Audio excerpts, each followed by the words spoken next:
Hello everyone, I'm Sudipta. Today we are going to read the story Room on the Broom. It's written by Julia Donaldson and it's illustrated by Axel Scheffler. Now before we get started, what do you think happens in the story? There is a witch who's sitting on a broom with a cat. Where do you think they are going? What happens to them in the story? If you want to know, make sure you listen to the story till the end. Now let's get started. The witch had a cat and a very tall hat and long ginger hair which she wore in a plait. How the cat purred and how the witch grinned as they sat on their broomstick and flew through the wind. But how the witch wailed and how the cat spat when the wind blew so wildly it blew off the hat. Down, cried the witch, and they flew to the ground. They searched for the hat, but no hat could be found. Then out of the bushes, on thundering paws, there bounded a dog with a hat in his jaws. He dropped it politely, then eagerly said, as the witch pulled the hat firmly down on her head, I am a dog as keen as can be. Is there room on the broom for a dog like me? Yes, cried the witch, and the dog clambered on. The witch tapped the broomstick and whoosh, they were gone.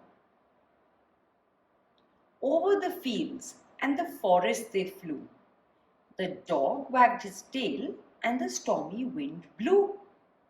The witch laughed aloud and held on to her hat.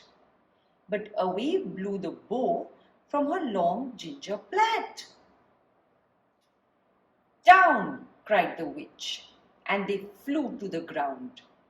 They searched for the bow, but no bow could be found. Then out from a tree, with an ear-splitting shriek, there flapped a green bird with a bow in her beak. She dropped it politely and bent her head low. Then said, as the witch tied her plait in a bow, I'm a bird as green as can be.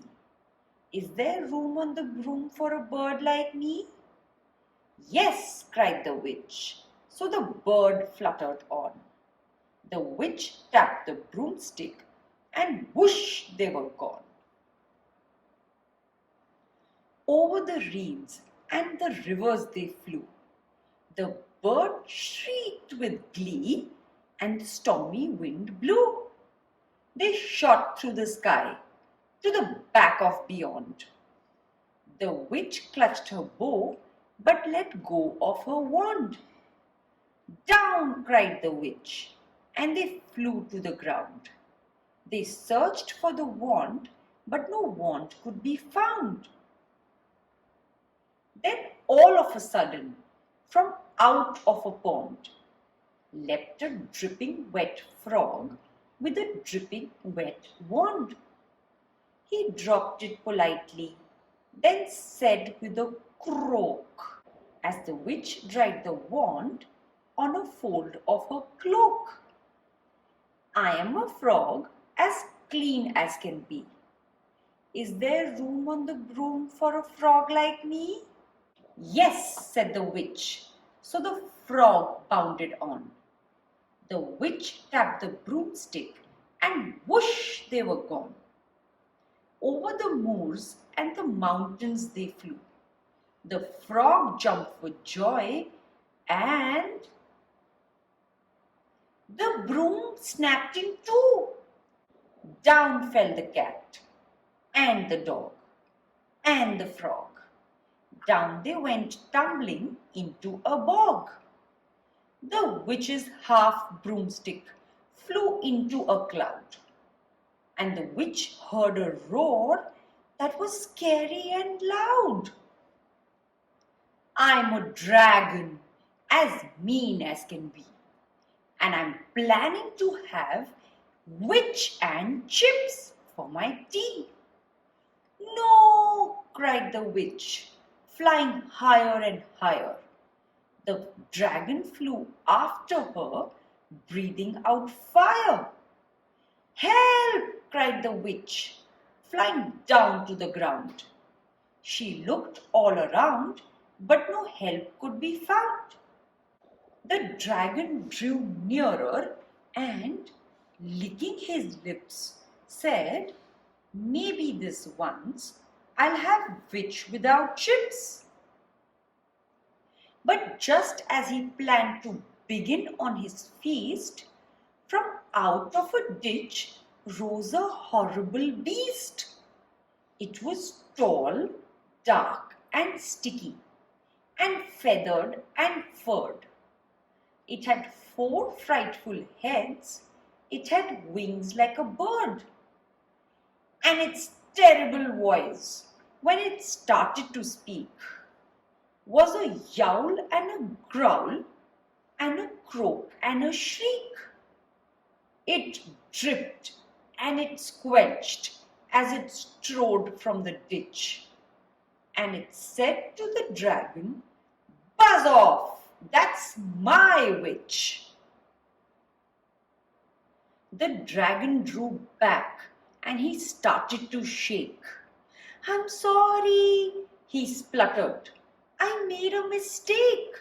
It's nice to have met you, but now I must fly.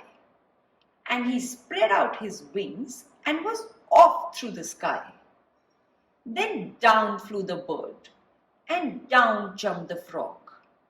Down climbed the cat, and phew, said the dog. And thank you, oh thank you, the grateful witch cried. Without you, I'd be in the dragon's inside. Then she filled up her cauldron and said with a grin, Find something, everyone, throw something in. So the frog found a lily and the cat found a cone. The bird found a twig and the dog found a bone. They threw them all in, and the witch stirred them well. And while she was stirring, she muttered a spell. Iggity, ziggity, zaggity, zoom. Then out rose a truly magnificent broom, with seats for the witch and the cat and the dog, a nest for the bird and a shower for the frog. Yes, cried the witch, and they all clambered on. The witch tapped the broomstick and whoosh, they were gone. And that's the end of the story. How did you like it? Wasn't that a fun story? The witch had so many friends on her broom. And when she was in trouble, the friends got together and helped her. And then she used her magic to make a strong broom where everyone could sit comfortably. That's what friends do for each other. They look out for each other. Do give your friend a big hug for being there for you. If you like this story, do click the like button. Also, share it with your friends so that they too can enjoy the story. To hear a new story every week, don't forget to subscribe to my channel. There are so many stories there. Enjoy the next one. Bye.